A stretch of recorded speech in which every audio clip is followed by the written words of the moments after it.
I'm outraged, and there's no soft way to say it, and I don't want to. I'm outraged, and I'm heartbroken that we even need to have a Transgender Day of Remembrance.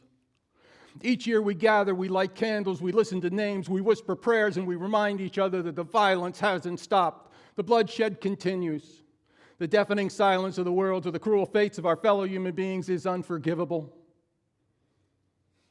We shouldn't have to do this. We shouldn't need to have a special day to remind the world that trans people have the right to live, not to be brave, not to be inspirational, not to be symbols, just to live. And yet, here we are again.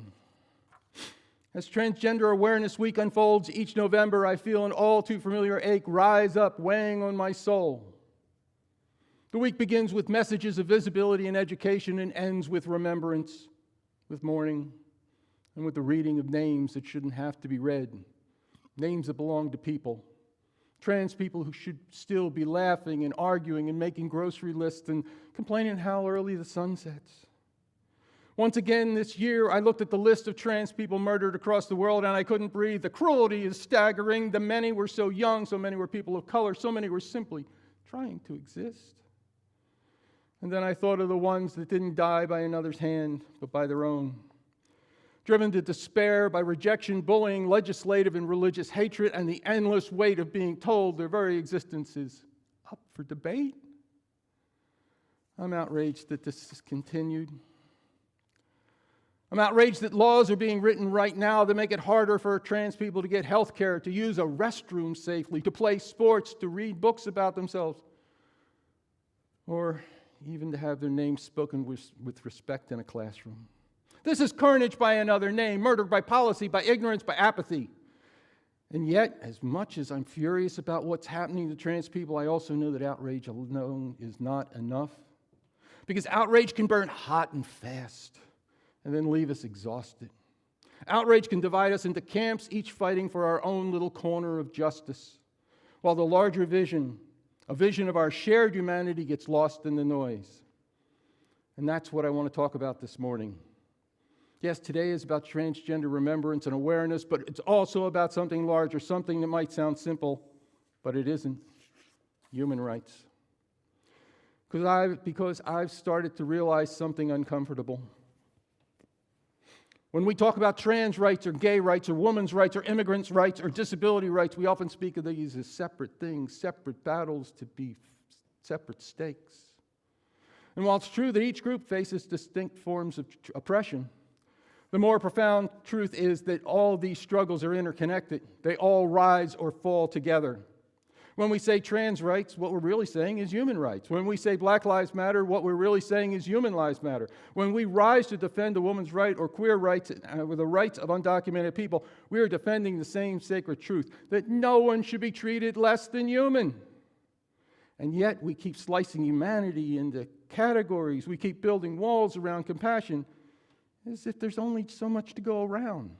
It's time to stop doing that. It's time to stop talking about rights as if they belong to particular groups, because when we do that, we're playing into the very divisions that the system of power depends on to keep people oppressed. We don't need a patchwork of rights. We need a society built on a foundation that respects the humanity of each and every person.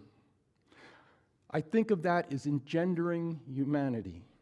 To engender means to bring something into being, to create, to give rise to. The very word itself has gender woven into it, but not the way we usually think. To engender humanity means working to create a world where compassion isn't parceled out by identity, where justice isn't conditional, where love isn't rationed. When I transitioned, I thought I might be stepping into a smaller, riskier life. I thought I'd be tolerated, maybe loved by some, pitied by others, despised by a few.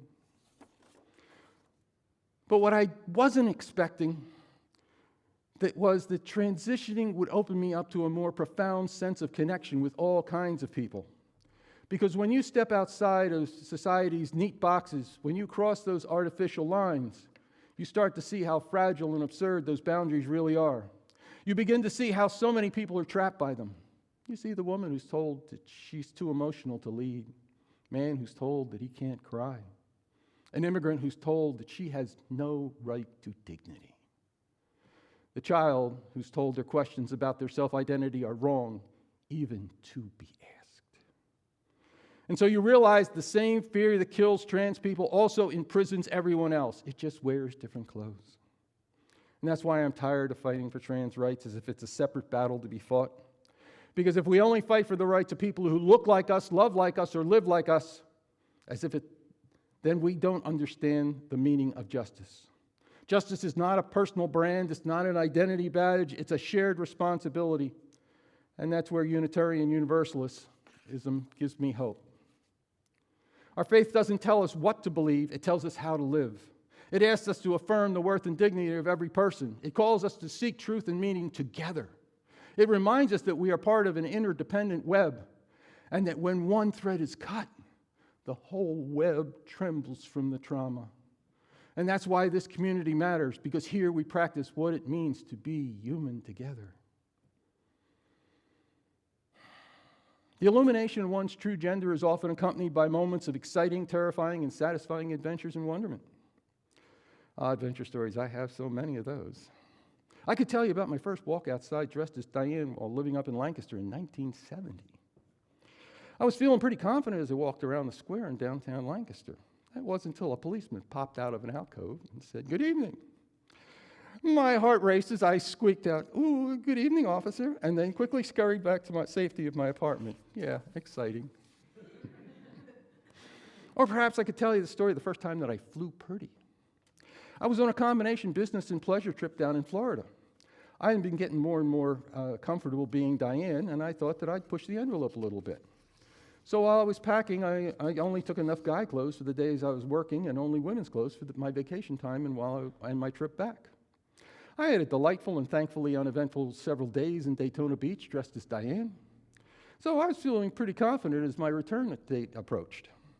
But I knew the real test was going to be getting through the airport. I can tell you I had more than a bit of trepidation as I stood in line at the airline counter in Orlando. Would they give me a hard time? Would they deny me boarding? As it turned out, the airline counter agent didn't blink an eye and took care of me, and I was off to the races.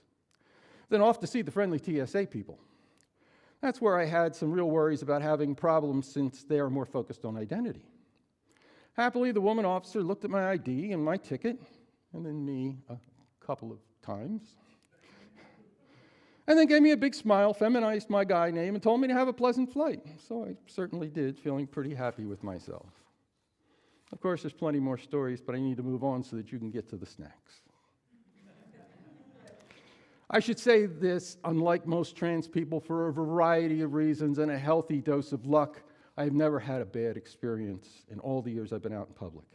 It helps that I work hard to look the part. It takes a good deal of paint and spackle to make this work. And thanks to the fact that most people are so self-involved with themselves that they don't pay much attention to this big, fat, old, ugly woman, and for my purposes, that's fine with me. People come to embrace the idea of being transgender in different ways. Some have a profound bodily certainty from early childhood. Some discover themselves through acts of experimentation and self-discovery. Some arrive through years of reflection, study, or spiritual work that clarifies what was previously vague. The common thread and goal is the quest for the alignment of one's perception of their inner and outer self. When alignment is attained, the spirit feels as though it has come home for the very first time. For a fledgling trans person, the first time a chosen name is used by someone and rings true is amazing. The first morning after transition, when the body feels sore yet authentic, is deeply satisfying. The way a friend's simple act of respect can feel sacramental. While these joys do not erase the trauma, they are the stubborn flowering of true identity, even in the face of hardship, proof that life can be more whole and holier than it was. Let me tell you what I see when I look at this congregation. And let me tell you what it teaches me about hope. I see parents who have learned a new language when their child came out as transgender, who researched doctors and advocates and legal protections with the fierce dedication that only love can inspire. I see young people who are growing up in a community where transgender identity isn't something to be overcome, but something to be celebrated. This caring community instinctively knows that allyship isn't about being perfect, it's about being present. It's about showing up even when you're not sure you have the right words. It's about listening when transgender people share their stories about the daunting challenges they face, even when those stories are sometimes hard to hear. It's about radical inclusion and caring. It's about using your voice and your privilege in the service of justice, even when it feels uncomfortable. Dearest trans family and trans friends, if coming to terms with the revelation that a loved one is transgender feels disorienting or frightening, be assured that your feelings are real, and so is your capacity to grow. Remaining present even when you're confused is a generous act. Ask questions humbly. Offer love without conditions. Remember, the person that you have loved has not disappeared. They are asking you to love a truer version of who they are. When I walk into this sanctuary, I don't feel like a trans woman. I simply feel like a person. I'm not that transgender woman or the token transgender member. I'm just me, a flawed, curious, evolving human being, standing among other human beings who are all trying to make sense of this brief, beautiful, terrifying journey on the road to kingdom come. You embraced me and welcomed me into your hearts, your daily lives, and your community. Now, some 10 years ago this month, scary as that is. My dear Chalice Circle sisters in the sanctity of covenant have entrusted me with insights into the world of women that I never could have been privy to otherwise. And that has made me a more complete person. As you wove me into the fabric of this welcoming community, you didn't treat my authenticity as something to be overcome, but as something to enhance the beauty of the tapestry of this congregation and the world. That has made me a better minister in a room full of ministers, a more complex person, a truer reflection of the divine spark we all carry. And for all of that, I will be forever grateful to you. I want to take a moment to speak directly to my transgender siblings here today. I want to assure you that you are seen, that you are valued, you are loved. Your existence is a blessing. Don't ever let anyone tell you otherwise. The world is a better, more vibrant, and more interesting place because you are in it.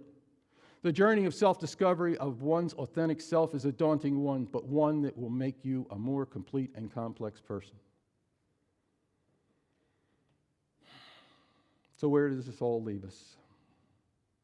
Maybe right here, right now, in this moment, breathing together in a sanctuary that dares to hold both hope and outrage. We began in grief and fury, and rightly so, but I hope we end in something more profound.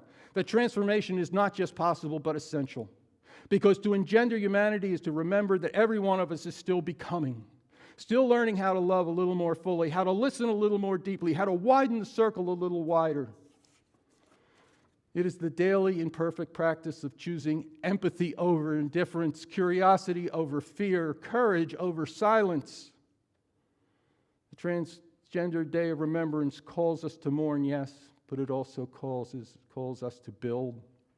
To build the kind of world where remembrance is no longer necessary because every life is honored. We can't bring back those we've lost, but we can carry their light forward in how we speak, how we show up, how we insist on kindness, even when it's inconvenient.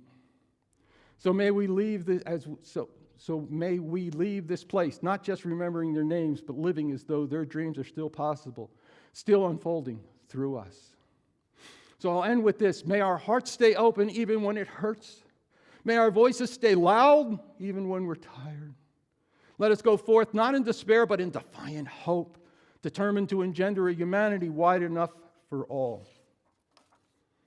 Thank you all for your kind indulgence in listening to me rattle on this morning.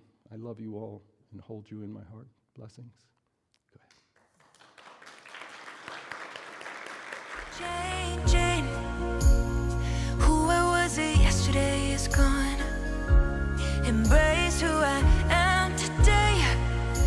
And let go of who I was before the dawn. Take only what I need with me. Leave behind her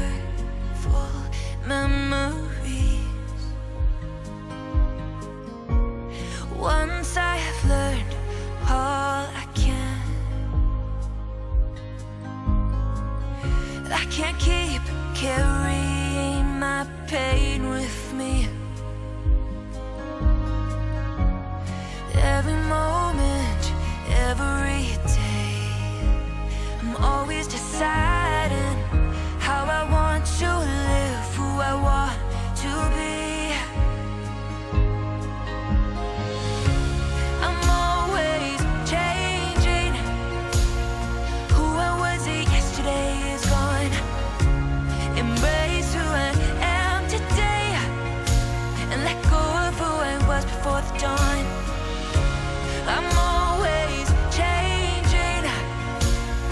Who I was yesterday is gone. Embrace who I am today and let go of who I was before the dawn. Whenever I get stuck in my life,